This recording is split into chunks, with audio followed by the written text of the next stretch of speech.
자, 사도행전을 이제 시작한 지도 꽤 되었습니다. 이제 오늘은 그 23번째 이야기로 한번 따라서 하실까요? 어둠의 권세를 이기라. 어둠의 권세를 이기라. 세상은 그 양극단으로 되어 있습니다. 밝음이 있으면 어둠이 있고, 찬 것이 있으면 뜨거운 것이 있고, 그죠? 뭐 이렇게 양극단, 남극이 있으면 북극이 있고, 플러스가 있으면 마이너스가 있고, 이렇게 양극단의 원리로 세상이 구조가 돼 있어요. 근데 우리는 하나님의 영을 받아서 우리는 빛 가운데 들어온 존재가 되어졌어요. 아멘. 그래서 우리는 예수의 영이 이 안에 거하기 때문에 우리는 어둠 가운데 거하지 않냐고 빛 가운데 살아가는 사람들이에요. 그런데 빛이 가면 어둠은 금방 드러나게 돼 있어요. 근데 이 어둠을 물리치기 위해서 어떻게 우리가 믿음을 갖고 신앙을 가지고 이 어둠의 한복판에서, 세상은 어둠이 만연한 곳이 세상인데, 이 어둠의 한복판에서 어떻게 빛된 그리스도인들이 살아가야 되는가에 대한 것들을 이제 오늘 말씀을 보면서 여러분들과 같이 나누기를 원합니다. 우리는 지난번까지 이제 그 예루살렘을 주변으로 있었던 그러한 일들에 대해서 여러분들과 같이 말씀을 나눴어요. 야고보가 초대교회의 제2인자격이었던 야고보 사도가 목배임을 당해서 죽임을 당했습니다. 여세를 몰아서 헤롯이 베드로를 잡아서 가두고 베드로도 죽이려고 했을 때에 하나님의 사자의 극적인 은혜로 말미암아 이제 베드로가 풀려지게 되어지면서 이제 그 헤롯이 지켰던 파수꾼들을 전부 다 죽이고 가이사에 내려가고, 가이사에 내려갔던 그 헤롯이 살아가는 원리는 그 에서의 원리, 에돔의 후손으로서, 그 에서의 원리를 따라 살아가는 이러한 그 헤롯의 모습을 바라보면서 하나님께서 헤롯을 처단하시고 헤롯의 죽음을 지난주에 보았습니다. 그런데 헤롯은 죽었지만, 그러니까 강력한 권력자가 죽든 어떠한 세상에 일이 일어나든 맨 마지막에 하나님의 말씀이 사도행전 12장에 증거해 준 것은 뭐냐면, 하나님의 말씀이 헤롯이 죽었지만 또 흥왕하여 왕성해지고, 그리고 그 예루살렘 중심으로 있었던 화면을 어디로 옮기죠? 한 이방 땅으로 옮기면서 예루살렘 교회가 힘들고 어려웠을 때에 바나바와 사울이 부조하는 일, 봉사하는 일들을 마치고 성교제에 돌아오는 그런 장면으로 이제 여러분들과 같이 말씀을 나눴단 말이에요. 생각나시죠? 전혀 이렇게 생각이 안 나는 얼굴이에요. 네. 자, 그러면 그 말씀을 이제 드리고 나서 오늘은 이제 예루살렘 중심으로 있었던 그러한 일들이 마감되고 이방 땅에 본격적으로 이제 그 하나님의 사람 두 사람을 안수해서 이방 땅에 최초로 섬겨졌던 안디옥 교회가 선교사 두 사람을 파송하는 놀라운 장면이, 아주 감격적인 장면이 오늘 이 말씀을 통해서 소개되어지고 있어요. 자, 그러면 오늘 본문에 있는 말씀을 보면서 한번 어떻게 그 전개되어지나 한번 말씀을 보면서 보도록 하겠습니다. 자, 1절 한번 볼까요? 오늘 본문 시작. 안디옥 교회에 선지자들과 교사들이 있으니 곧 바나바와 느게르라 하는 시므온과 구레네 사람 누기오와 분봉왕 헤롯의 젖동생 마나엔과 및 사울이라. 자, 그러면 안디옥 교회는 최초의 이방인 교회예요. 예루살렘 교회가 핍박이 있어서 흩어지면서 만들어졌던 최초의 이방인 교회가 어디냐면 바로 안디옥 교회입니다. 그런데 이 이방 땅에 안디옥에 하나님의 교회가 세워졌는데 그 교회에 지도자들이 있었어요. 지도자들. 근데 성경은 뭐라고 표현하고 있냐면 선지자. 그러니까 하나님의 말씀을 대언하는 사람들이 있었어요. 선지자들이 있었고, 그 다음에 누가 있었어요? 교사가 있었어요. 그러니까는 선지자와 교사는 그 당시에 교회에서 중추적인 역할을 감당하고 리더십을 갖고 교인들을 목양하는 사람들이었어요. 그런데 성경에서 그 안디옥 교회의 핵심적인 인물들을 몇 사람을 소개하고 있는데, 우리는 보통 이 사도행전은 누가 썼죠? 사도행전은 누가 썼을까요? 그렇죠. 누가. 다시 한번 말씀드려요. 사도행전을 누가가 썼을까요? 누가가 썼습니다.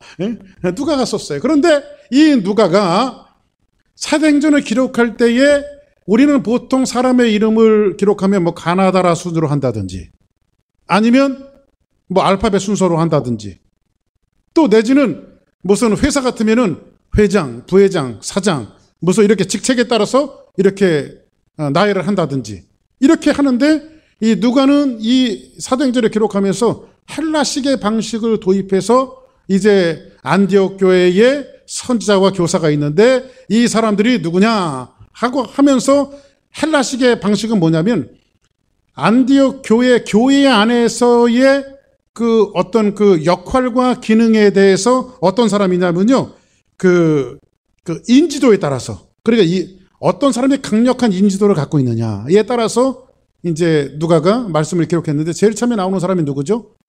바나바.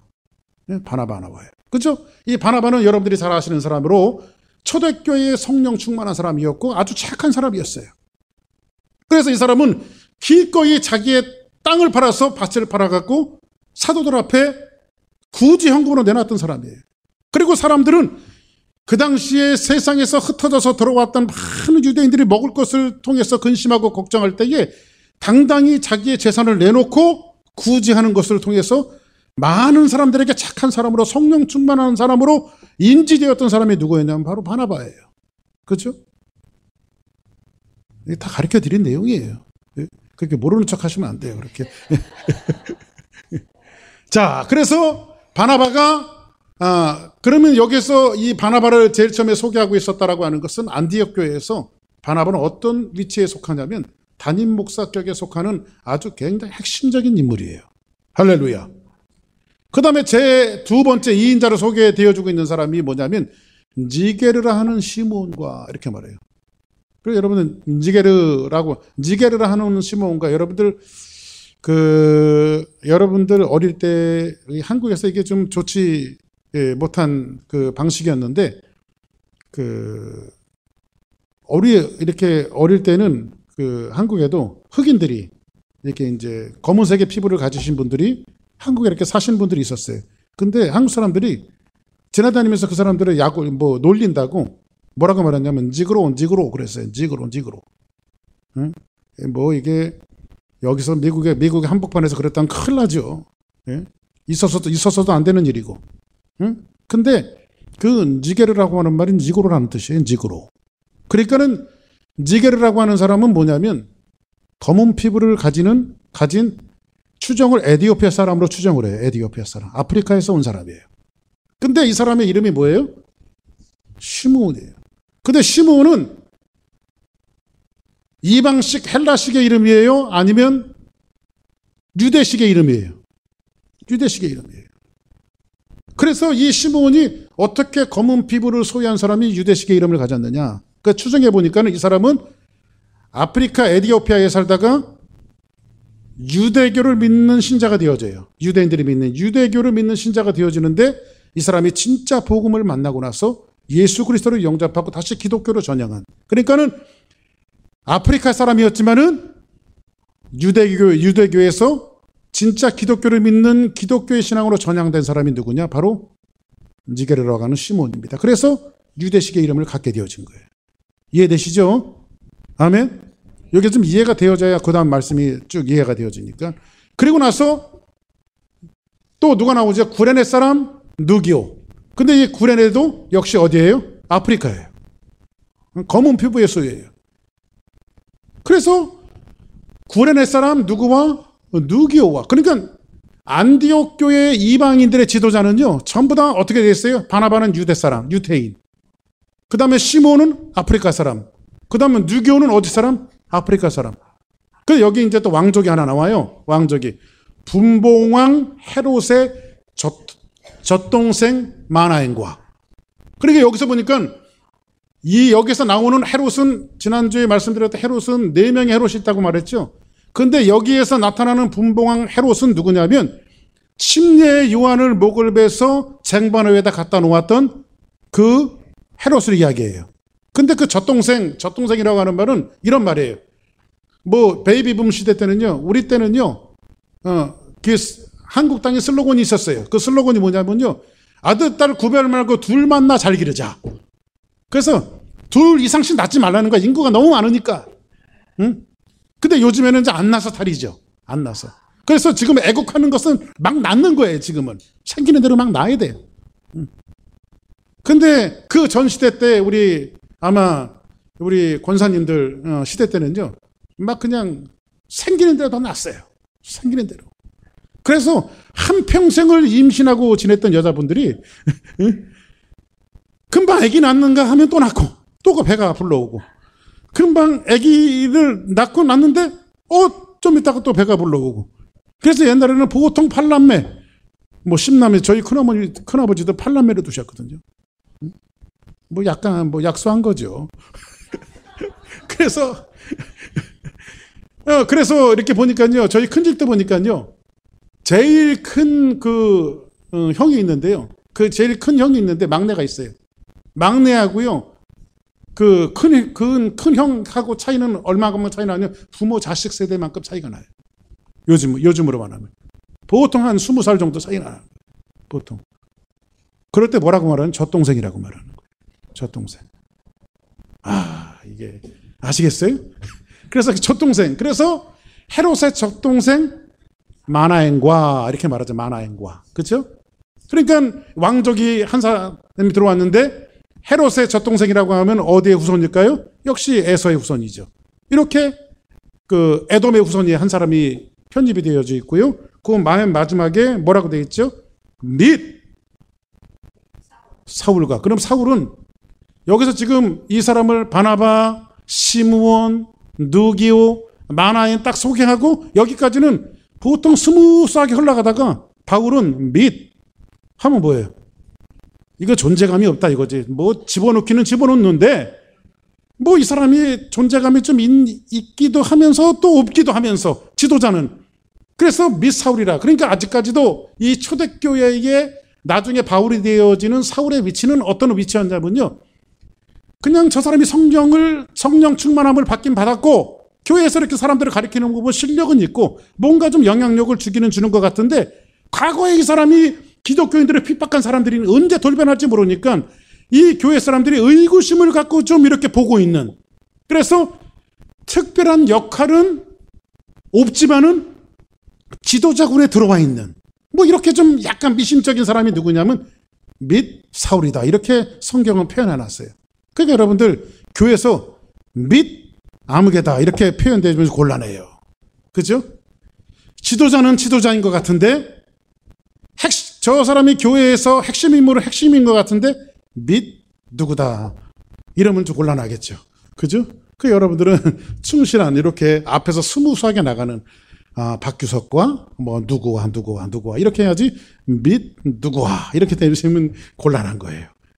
자, 그래서 요 이제 1절의 말씀이 그렇게 소개되어 주고 있는데, 자, 그러면 여기에서 보니까 초대교회의 안디옥 교회에서의 위치를 중간에 있는 사람들은 빼고 나서도 바나바는 절대적인 영향력을 가진 사람이에요. 담임 목사로서.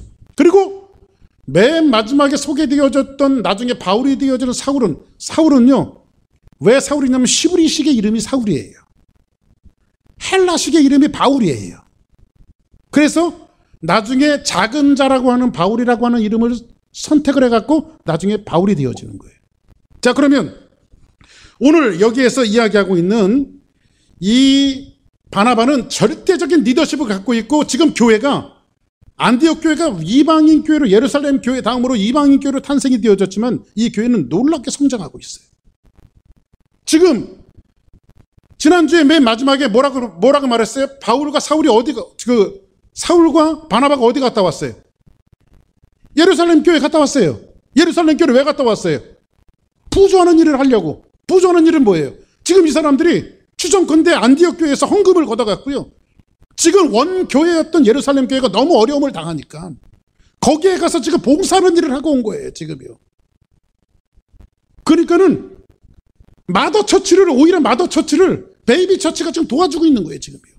그 일을 하고 있는. 그러면 이 안디옥 교회가 얼마나 지금 잘 성장하고 건강하고 잘 성장해 가고 있는가를 아시겠죠. 그런데 그 중심에는 누가 있어요? 지금 바나바라고 하는 아주 그 성령 충만하고 착한 사람이 있어요. 그 교회에서 목양을 잘하는 사람이 누구였냐면 바로 바나바예요. 그런데 이 사람의 리더십을 통해서 교회가 잘 성장해 가고 있는데 하나님께서 뭐라고 말하냐면, 그리고 사울은 맨 마지막에 있다라고 하는 것은 뭐죠? 존재감이 없는 사람이에요. 이 사람은 뭐 어디 가든지 뭐 이렇게 사라져도 기다고 나니까 이렇게 사라져도 그냥 뭐 의구심만 저 사람이 왜 갔을까? 뭐 사울이 이렇게 안 나와도 왜 안 나왔을까? 뭐 이렇게 존재감이 없는 그런 사람이 누구였냐면 바로 사울이에요. 근데 하나님께서는 이 맨 앞에 있었던 바나바와 이 사울을 지금 어떻게 하시냐면 2절 한번 볼까요? 2절. 자, 같이 한번 읽습니다. 시작. 주를 섬겨 금식할 때에 성령이 가라사대 내가 불러 시키는 일을 위하여 바나바와 사울을 따로 세우라 하시니. 자, 그러면 오늘 어떤 일이 벌어지냐면요. 주를 섬겨 안디옥 교회가 전체적으로 금식을 하고 있었을 때에 성령이 강림하셨어요. 성령이 임재하셔서 뭐라고 말하냐면, 뭐라고 말씀하신 교회 가운데 지금 너희들이 둘을 따로 세워라. 그 둘을 따로 세우는데 한 사람은 누구예요? 담임 목사 바나바와 존재감이 없는 지도자군에 들어오기는 들어왔지만 및 사울, 나중에 바울이 되어지는 이 두 사람을 선택해서 뭐예요? 따로 세우라고 말해요. 그리고 이 두 사람을 안수해서 지금 이방인 땅으로 선교해서 보내는 거예요. 이방인 땅으로. 그럼 여러분도 한번 생각해 보세요. 오늘 이 말씀에서 우리에게 전해주고자 하는 이 메시지는 뭔가 보세요. 제가 지난 수요일도 말씀을 드렸지만은 내 성경은 내용도 내용이지만요. 이 순서에 따라서 하나님께서 하시고자 하는 메시지가 있어요. 이 메시지는 뭐냐면요. 지금 지금 교회가 막 성장하고 있는데 한번 우리 교회를 한번 예를 들어보죠. 교회가 막 성장하고 있는데 그 핵심에는 누가 있을까요? 담임 목사님 박규석 목사가 있겠죠. 근데 어느 날 갑자기 성령의 감동을 받아갖고 제가 기도하던 중에 여러분, 저는 하나님께서 저 남미 쪽으로 선교사를 가기를 원합니다. 응? 그럼 저는 떠나야 돼요. 이 선포를 했단 말이에요. 어느 날 갑자기. 그러면 여러분들 어떻게 될까요? 예를 들어 저 뒤에 있는 뭐 이렇게 지도자가 하나 있는데 사울 같은 사람이야. 저 사람은 떠나는 건 상관없는데. 그죠? 저 사람 떠나는 건 뭐 괜찮아. 그냥 선교 가도. 근데 담임 목사님이 떠나는 건 이 큰일이잖아요. 그죠? 지금 이런 시츄에이션에서 하나님께서 우리에게 주시고자 하는 그 메시지가 있어요. 이 메시지는요. 어떤 메시지를 담고 있냐면요. 하나님께서 바나바를 선택하시고 존재 가치가 없는 사울을 선택하시는 것은 뭐냐면요.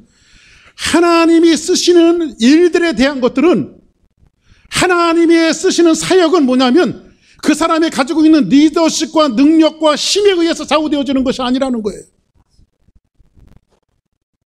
이 교회가, 주사랑 교회가 정말 하나님께서 세우신 교회고 성령의 이끌림을 받은 교회라면, 어떤 면에서 조금 아까도 얘기했지만은 하나님께서 이 박 목사를 다른 데로 선교사를 보내도요, 이 교회가 주저하지 않고 실망하지 말아야 될 것은 뭐냐? 하나님의 교회는 하나님이 지켜나가십니다. 저는 그렇게 봐요. 그리고 또 맨 마지막에 사울은 저 사람이 나가서 뭘 하겠어? 저 의구심 있는 사람인데, 그게 아니라 성령께서 선택하셨으면 그 사람을 통해서 하나님은 거룩한 일들을 해나가십니다. 이 일들을 이야기하는 거예요. 그래서 선교의 주된 사역은 누가 해가는지 아십니까? 사실 보면요. 및 사울이다라고 하는 사람을, 선교의 리더십을, 지금 바나바하고 그 사울하고 나갔으면은 메인 사역은 누가 해야 될까요? 바나바가 해야 되겠죠. 그리고 보조 사역은 누가 해야 될까요? 바울이 해야 되겠죠. 근데 곧 바뀌어요. 13절에 가서는 뭐라고 말하냐면 바울과 및 동행하는 사람들이, 이렇게 말해요. 그럼 누가 이제 주객이 전도됐어요. 그렇죠? 누가 메인이에요, 이제. 이렇게 하나님의 쓰심이 낮은 데 있는 사람이라 할지라도 위대해질 수 있고 하나님의 사역에 쓸 수 있고, 높은 데 있는 사람이라도 하나님 내리셔서 보조 사역을 하게 하시고, 그 하나님의 쓰심이 여기 있지, 모든 것들은 하나님이 일해 나가시는 거지 사람이 하는 게 아니에요. 그죠? 교회도, 가정도, 여러분의 모든 삶도 전체적으로 하나님 앞에 맡기는 삶이 굉장히 중요해요. 그런데 오늘 여기서 보니까는 이 둘을 따로 세울 때에 주를 섬겨, 여기서 섬겼다라고 하는 말을 하는데, 여기서 주를 섬겼다라고 하는 원 개념은요, 이런 뜻이에요. 봉사했다라고 하는 개념도 아니고요. 주 앞에 예배를 드렸다 이런 뜻이에요. 응? 주 앞에 예배를 드렸다. 그러면 이 안디옥 교회가 제일 처음에 하나님 앞에 했던 일은 뭐예요? 교회의 첫 번째 기능은 뭘까요? 바로 예배예요. 예배는 이렇게 소중한 겁니다. 교회 공동체의 가장 핵심적인 가치가 뭐예요? 바로 예배예요. 교회가 모이면 제일 먼저 하는 것이 뭐예요? 예배예요, 예배. 우리는 예배의 소중성을 알아야 돼요. 그 무엇보다도 교회의 기능 가운데 예배보다 더 우선할 수는 없어요. 예배는 뭐예요? 하나님을 만나는 장소며 하나님과 교제하는 것이며 이 예배의 영적인 호흡을 통해서 하나님께서 인생을 향해서 말씀하시고 축복하시고 모든 것을 하는 거예요. 그래서 여러분들 하나님 앞에 예배 드릴 때는 이제 예배만 집중하는 거예요. 아멘. 하나님 앞에 예배 드린다라고 하는 것은 내가 하나님 앞에 예배에 집중하고 하나님 앞에만 집중하겠다라고 하는 이 신앙 고백이 나와야 돼요. 교회 안에 세속적인 것들이 들어와 갖고 사람들이요. 주말 하면 어떻게 해요? 주말. 여러분 주말이 언제예요? 세상적인 개념이 뭐라 그래요? 주말. 금토일. 금요일만 되면 야 주말이야 이제. 근데 사실 일요일은 주일이죠. 주말이 아니에요. 주일이에요. 그래서 달력이 어떻게 돼 있어요, 여러분들? 월화수목금토일로 돼 있어요. 일월화수목금토로 돼 있어요. 일월화수목금토. 근데 사람들이요, 이거 주말로 바꿔버렸어요. 근데 일요일은 주일은요, 주말이 아니라 한 주를 시작하는 첫 번째 날이에요. 오늘 여러분들이 이곳에서 와서 예배 드리는데 this week은 한 주를 시작하면서 하나님 앞에 여러분들이 예배를 통해서 결단하고 나 하나님을 만나고 하나님이 전부입니다. 그래서 이 예배 시간에는요 누구의 간섭도 받지 않고요 정말 예배에 집중하면서 하나님 저 한복판 어둠에 있는 그 세상에 살아갈 때에 하나님과의 이 집중적인 만남을 통해서 그 어두움을 이길 수 있는 힘과 은혜를 달라고 하나님 앞에 예배하며 나가는 것이 이 예배예요. 근데 이 예배를 안 드리고 세상에 나가서 살 수 있다라고 생각하는 사람은 무슨 강심장인지 모르겠어요. 그죠? 신앙인의 첫 번째 요소는 뭘까요? 바로 예배예요. 그죠? 예배. 그러면 이렇게 돼요. 주를 예배하며 그 다음에 뭐였어요? 금식할 때에 이렇게 말해요. 그럼 성령이 언제 임하냐면 주를 예배하고 안디옥 교회들은 뭐였어요? 지금 금식했어요. 여러분들 금식을 어떻게 생각했어요? 어떤 사람은 금식 기도하면 사상 결단하는 기도로 생각해요. 사상 결단. 하나님, 이번에 내가 며칠 금식할 테니까 내가 실제로 어떤 목사님이요. 저한테 이렇게 교제를 했는데 한국에 나가서 만났는데 자기 나중에 미국 갈 기회가 있으면 목사님 교회에서도 한번 초청해 주십시오. 하면서 저한테 예, 알겠습니다 하면서 명함을 제가 받았어요. 한국에서 명함을 받았는데 그 목사님 이력에 따라서 딱 써 있는데 거기 이력 중에 하나가 뭐냐면 40일 금식 기도 2회 실시함. 그래서 그 목사님은 우리 교회 초대 안 해요. 제가 응? 초대하라고 저를 그걸 제가 안 봤으면 처음에는 보기엔 좀 신실한 분 같아갖고 제가 초청을 하려고 했는데 그 뒤에 보니까 40일 금식기도 2회 실시. 그게 이력이 될 수는 없죠. 그렇죠? 저는 그렇게 생각해요. 금식은요, 여러분들 금식기도 한다고 하면 사람들이 어떻게 생각하냐면요. 내가 3일 동안, 한 일주일 동안 금식기도 하면 하나님, 내가 이번에 굶을 테니까 하나님 죽고 나 죽고, 응? 그죠? 안 들어주시면 내가 죽든지 하나님 죽든지 둘 중에 하나 죽읍시다. 응? 이렇게 하면서 하나님 앞에 협박성으로 기도하고, 그리고 마치 애들처럼 뭐라 그래. 하나님, 나 이거 안 들어주면 밥 안 먹어. 이런 식으로, 이건 너무 이게 좀 베이비 신앙이죠. 그죠? 어리석은 신앙이에요. 금식은 그런 거예요, 여러분들. 금식은 외부로부터 들어오는 음식을 절연하는 것은요. 예? 사람은 먹는 것만큼 힘을 써요. 그렇죠? 많이 안 먹으면 힘이 안 나와요. 많이 먹으면요. 그래서 우리 옛날에 고기 먹고 힘 써야지. 그죠? 그런 얘기 하잖아요. 사람은 먹는 것만큼 힘을 써요. 그죠? 그러면 사람의 힘이 어디서 나와요? 먹는 데서 나오는 거예요. 그런데 이 음식을 절연하는 것은 뭐냐면요.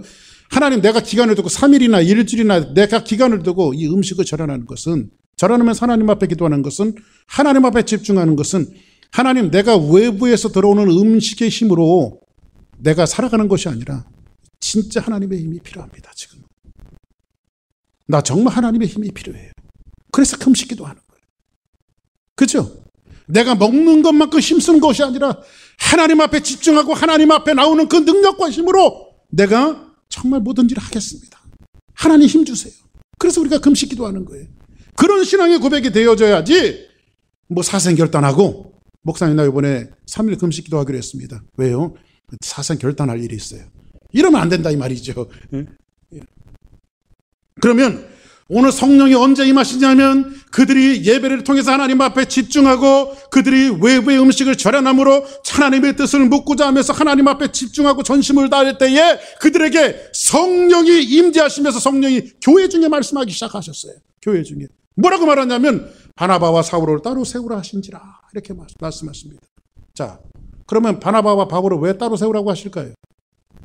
바나바와 바울을, 이것은 바나바와 바울을 따로 세운 것은 지금 바나바가 안디옥교회를 떠나면 돼요? 안 돼요?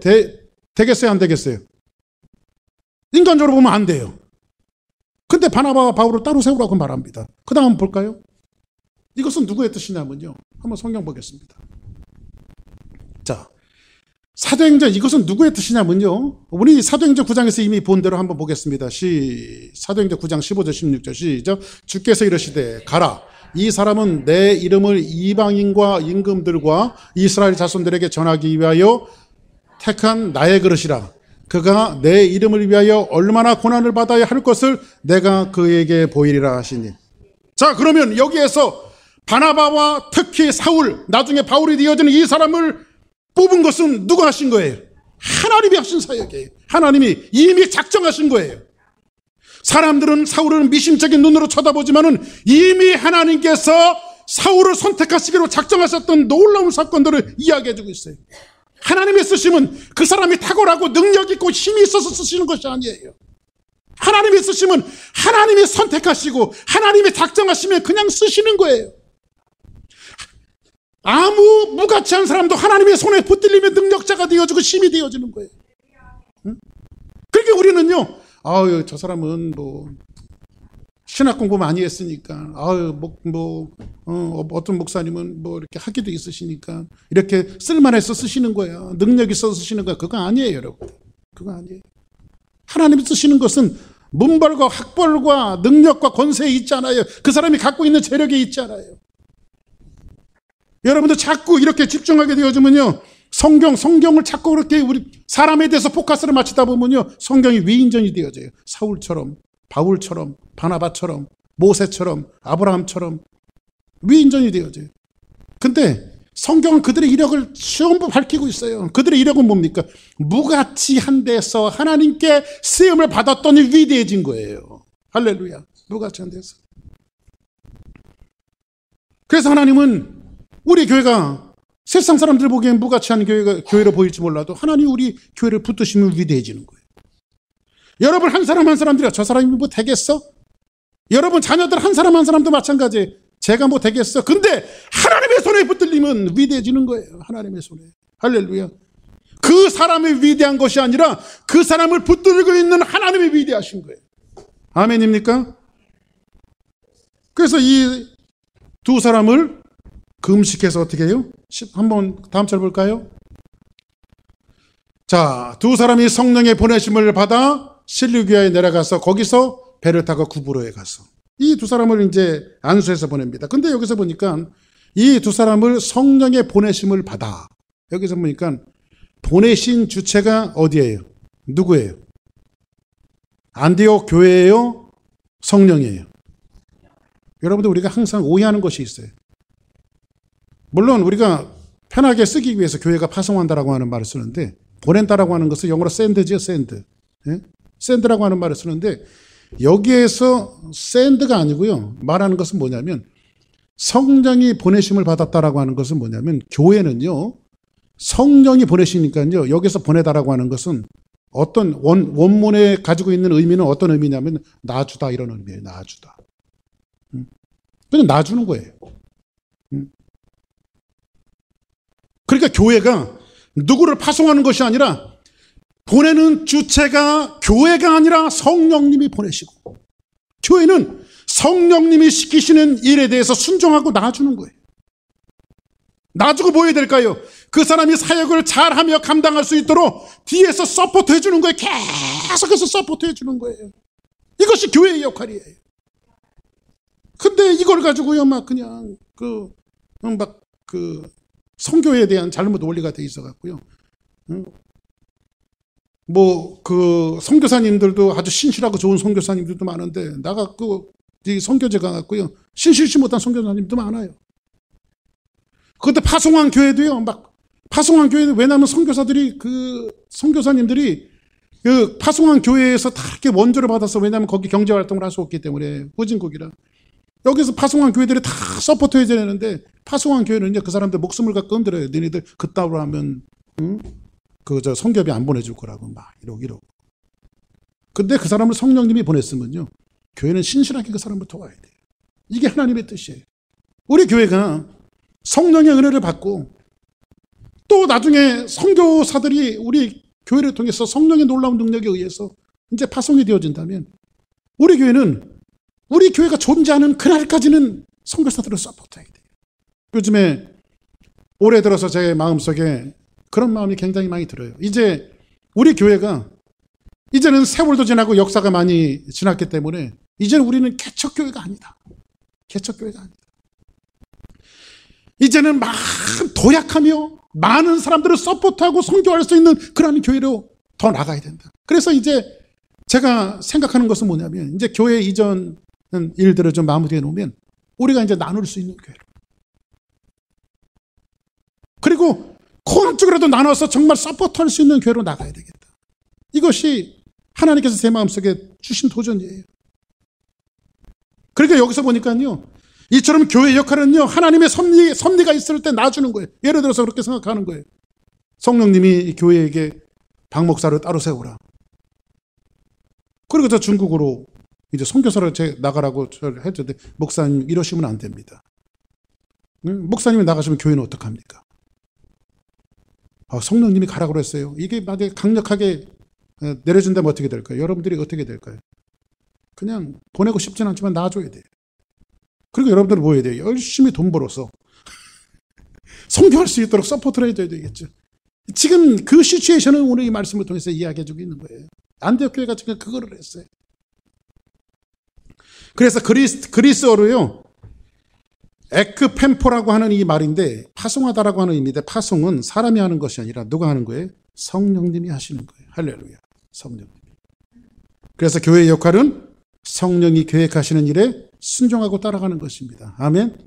그리고 나서 오늘 4절에 보니까 두 사람이 이제 성령의 보내심을 받았어요. 받았는데 실리우기아에 내려 거기서 배를 타고 어디로 갔어요? 구브로에 갔어요. 구브로. 이 구브로는 어딜까요? 구브로는 섬이에요. 그러니까 선교적인 굉장히 요충지예요. 왜 그러냐면 노마와 굉장히 가까운 위치에 있어요. 노마와. 그런데 이 구브로는 누구의 고향이냐면요, 바나바의 고향이에요. 바나바예요. 그러면 이 선교사로 제일 먼저 파송을 받아서 이 사도 바울과 바나바가 제일 처음에 간 곳은 어디죠? 바로 구브로, 바나바의 고향이에요. 그럼 여기에서 주시는 메시지는 뭘까요? 한번 따라합시다. 전도는 가까운 사람부터. 네? 가까운 사람부터. 그럼 여러분들 뭐 아프리카, 남미, 중국, 동남아 세상을 향해서, 예? 모슬렘을 향해서 나갑시다. 이거 좋아요. 근데 선교는 어디서부터 해요? 전도는 가까운 데서부터 해요. 그렇죠? 그래서 성경에서 말씀하고 있는 게 뭐죠? 성령이 너희가 임하시면 너희가 권능을 받고, 어디서부터 시작됐어요? 예루살렘과 온 유다와 사마리아와 땅끝까지 이르러. 할렐루야. 그러니까 전도는 어디서부터 시작되는 거예요?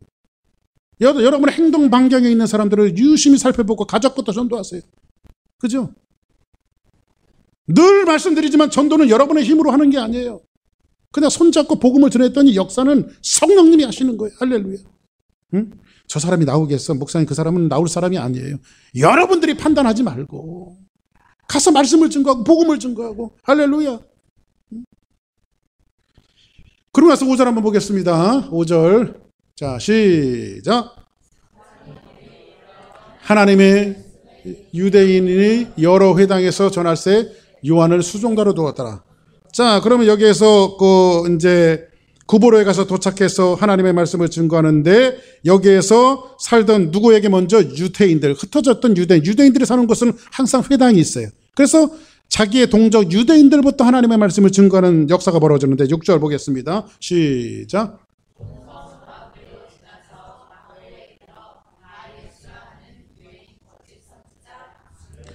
자, 그러면 여기에서 이제 구브로는요, 섬인데 고구마처럼 길쭉한 섬이에요. 근데 아까 말씀드렸죠. 선교적인 요충지인데 여기에서 노마와 가깝기 때문에 선교적인 요충지로 가는데 온 섬 가운데 지나서 바보 이렇게 말하는데 이 바보는 헬라식 발음이에요. 그래서 이 번역을 좀 우리나라 말로 번역하는 걸 바보처럼 했어요. 바보. 근데 원래 영어로 파포스 이렇게 돼 있어요. 파포스. 파포스 이렇게 되어 있는데 바보 이렇게 났어요. 그래서 좀 그냥 파포스 했으면 좋았을 걸 왜 바보같이 이렇게 번역을 해놨을까 생각이 드는데 아무튼 여기에 이제 이제 이 바보에 이르렀는데 여기에는 이 바보라고 하는데 이 파포스라고 하는 땅은 어떤 땅이냐면요. 비너스 상이 있어요. 여러분 아시죠? 사랑의 비너스 그거 아시죠? 그 비너스 상이 있는 곳이 어디냐면 바로 바보예요. 바보. 그런데 여기에는요.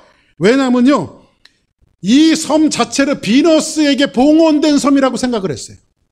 사람들이. 그래서 사람들이 비너스 이런 신당을 지어놓고 비너스에게 봉헌한 섬이다. 이렇게 생각을 하고 그들이 이제 잡다한 일들을 했던 것이 바로 이 바보라고 하는 땅인데요. 노마의 역사를 보면요. 오만 못된 짓을 다 할 수 있는 것이 어디냐면 바로 바보예요.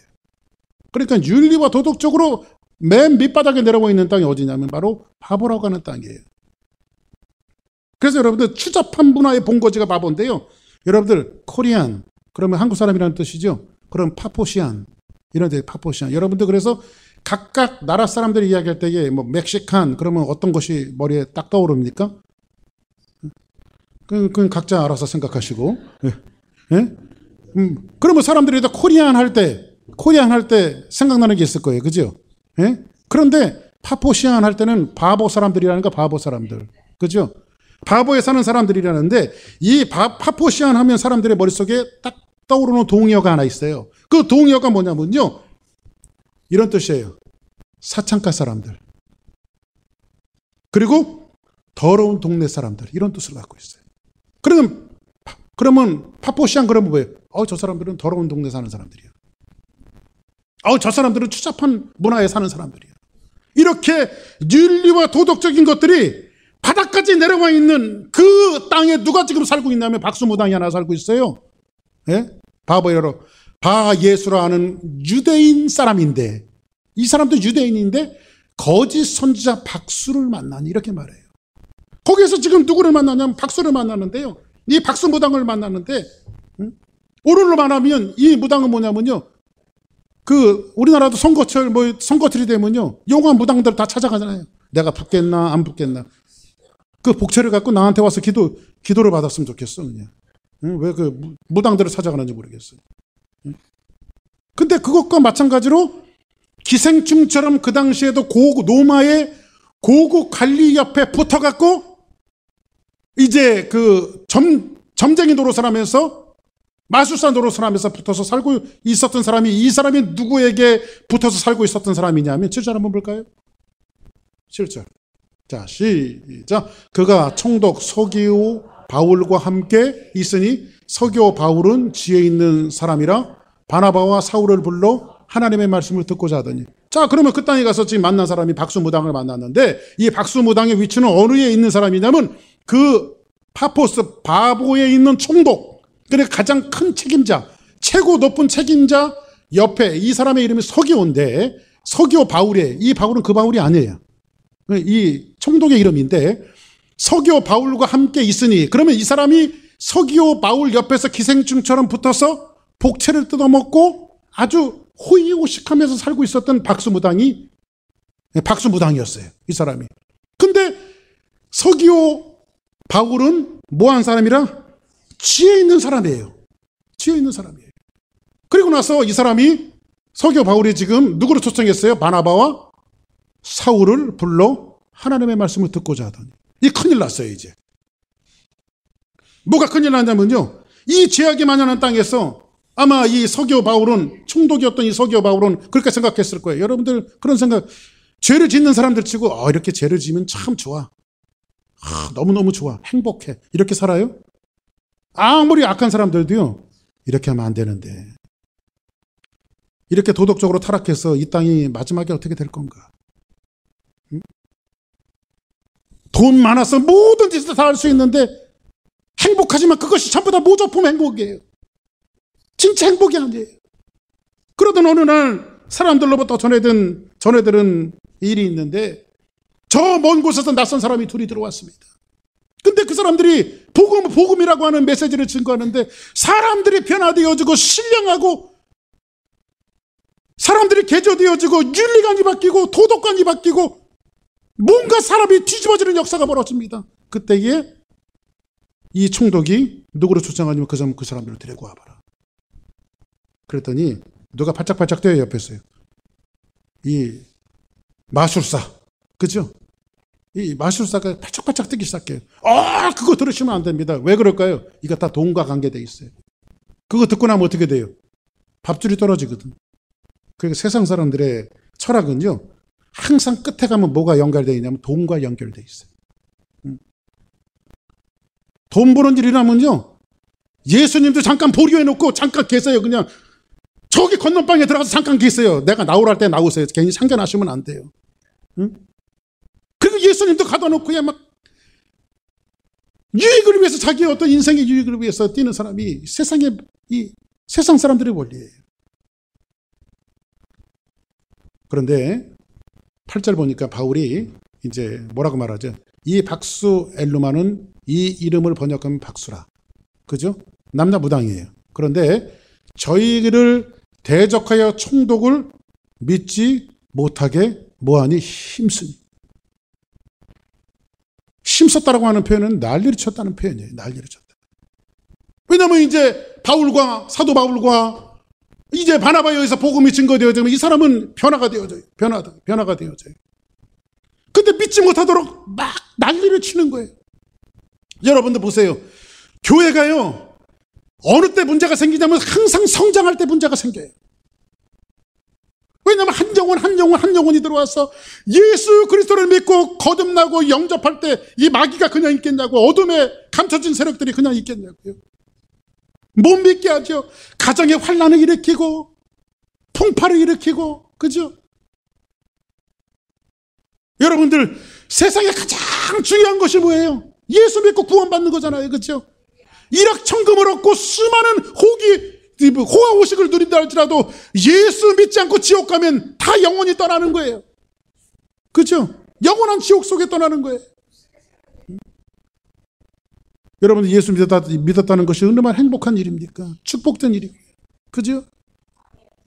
근데 여기서 보니까는 이제 총독이 예수 믿게 되어졌으니까 난리를 치는 겁니다. 이 어둠의 세력들이 있어요.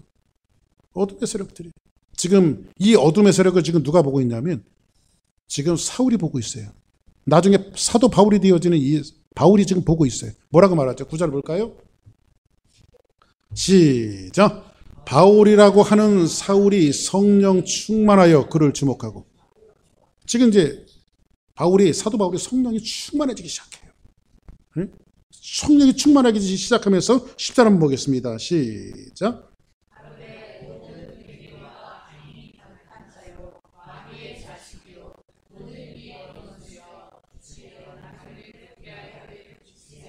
성경 어디를 찾아봐도요, 사도 바울이요, 이렇게 준엄한 비난을 쏟아 부은 적이 없어요. 어디를 찾아봐도. 근데 지금은 준엄한 비난을 쏟아붓고 있어요. 그러면 이 준엄한 비난을 쏟아 부은 것이 저 마술사를 향해서 너 한번 맛 좀 봐라, 이게 아니라 그 사람을 영혼으로 생각한 건데, 사도 바울에게 보였던 것은 뭐냐면 박수무당 사람 자체가 보인 것이 아니라 그 배후에서 총독이 예수 믿지 못하게 조정하고 있는 마귀 권세 세력을 지금 보고 있는 거예요, 지금요. 그래서 마귀 권세 세력을 보면서 뭐라고 말하죠? 가라되 모든 계계와 악행이 가득한 자요 마귀의 자식이요 모든 이의 원수요 주의 바른 길을 굳게 하기를 그치지 아니하겠느냐, 이렇게 준엄하게 명령하고 있어요. 영적인 어둠의 세력을 본 거죠. 사랑하는 여러분, 교회가 탄생이 되어지고 새로운 사역들을 감당하고 이제 우리 교회도 산적한 문제들을 지금 두고 있어요. 편안한 것 같지만 우리 교회에 이제 이전이라고 하는 대업을 우리가 놔두고 있고요. 분명히 이전하며 또한 이 대업을 나눌 때 우리 교회가 공격적으로 수많은 믿지 않는 영혼들이 예수 믿고 구원받는 놀라운 역사들이 벌어질 거예요. 저는 그러리라고 반드시 믿어요. 죽어가는 영혼들이 하나님 앞에 돌아올 때에 마귀가 지금 이러한 중대한 일들을 두고 그냥 있겠냐고요. 우리는 기도하면서 성령 충만하면서 내 가정에 일어나는 일들, 내 삶 속에 일어나는 일들, 이런 것들을 육적인 눈으로 볼 것이 아니라 영적인 눈으로, 주시의 눈으로 봐야 돼요. 그거를요. 이것은 복음을 방해하며 수많은 영혼들이 하나님 앞에 돌아오지 못하게 하려고 하는 마귀의 계계가 숨겨져 있다라고 하는 사실을 성령 충만해서 바울처럼 그 어둠의 세력을 봐야 돼요. 우리는. 할렐루야. 이것을 정확하게 보았더니 이 사도 바울을 통해서 맨 마지막 12절에 뭐라고 소개하고 있어요? 한번 성경 볼까요? 보라, 이제 주의 손이 내 위에 있으니 내가 소경이 되어 얼마 동안 해를 보지 못하리라 하니 즉시 안개와 어둠이 그를 덮어 인도할 사람을 두루 구하는지라. 이제는 그 마술사에게 하나님의 강력한 제지하심이 일어나기 시작했어요. 그때에 세상은 놀라기 시작했어요. 이에 총독이 그의 그렇게 된 것을 보고 뭐하며 믿으며 주의 가르치심을 어떻게 기이 여겼더라. 할렐루야. 하나님의 가르치심을, 그들이 복음을 증거하는 것을 귀하게 여기기 시작했어요. 어둠의 세력을 봐야 돼요. 교회는요, 이 어둠의 세력을 보아야 돼요. 왜 저 사람 왜 저렇지? 그걸 하는 것이 아니라 그 사람 배후에서 역사하고 있는 어둠의 세력들을 봐야 돼요. 왜 저 사람은 저렇게 할 수밖에 없지? 아니에요. 그 사람 뒤에서 역사하고 있는 어둠의 세력들을 봐야 돼요. 이런 것들을 볼 때에 교회가 통찰력 있는 이 눈을 가지고 있을 때에 하나님은 주사랑 교회를 통해서 위대한 역사를 해나가시는 거예요. 사도 바울도 에베소 6장에서 보니까 뭐라고 말하고 있어요? 우리가 싸울 것은 혈과 육의 싸움이 아니라 마귀 계계와 권세 잡은 자들에게 대항함이라고 성경은 이야기해주고 있어요. 할렐루야. 우리가 싸울 것은 사람이 아니에요. 사람이 그렇게 할 수 있어요. 근데 그 사람을 잡고 있는 것이 그 사람이 아니에요. 마귀예요. 마귀의 계계예요. 교회의 첫 번째 목적은 이 복음을 통해서 영혼을 구원하는 데 첫 번째 목적이 있어야 합니다. 이것이 우리 교회에게 하나님께서 주신 놀라운 사명이에요. 우리 교회는 보냄을 받은 교회예요. 세상으로부터 이 휴스턴 땅을 향해서, 한인들을 향해서, 믿지 않는 영혼들을 향해서 보냄을 받은 교회들이며 그 교회들이 바로 여러분들이에요. 그러면 여러분들이 성령 충만해서 배후의 악한 세력들을 보고 어둠의 세력들을 보면서 준엄하게 명령하고 한 영혼 저 빈자리에다가 한 영혼들을 채워서 구원받는 사람을 찾고 늘게 하는 것이 하나님께서 교회에게 주신 사명이에요. 이 사명을 붙들고 어둠의 세력과 싸워서 승리하는 우리 주사랑교회 모두가 되어지기를 주의 이름으로 축복합니다. 기도하겠습니다.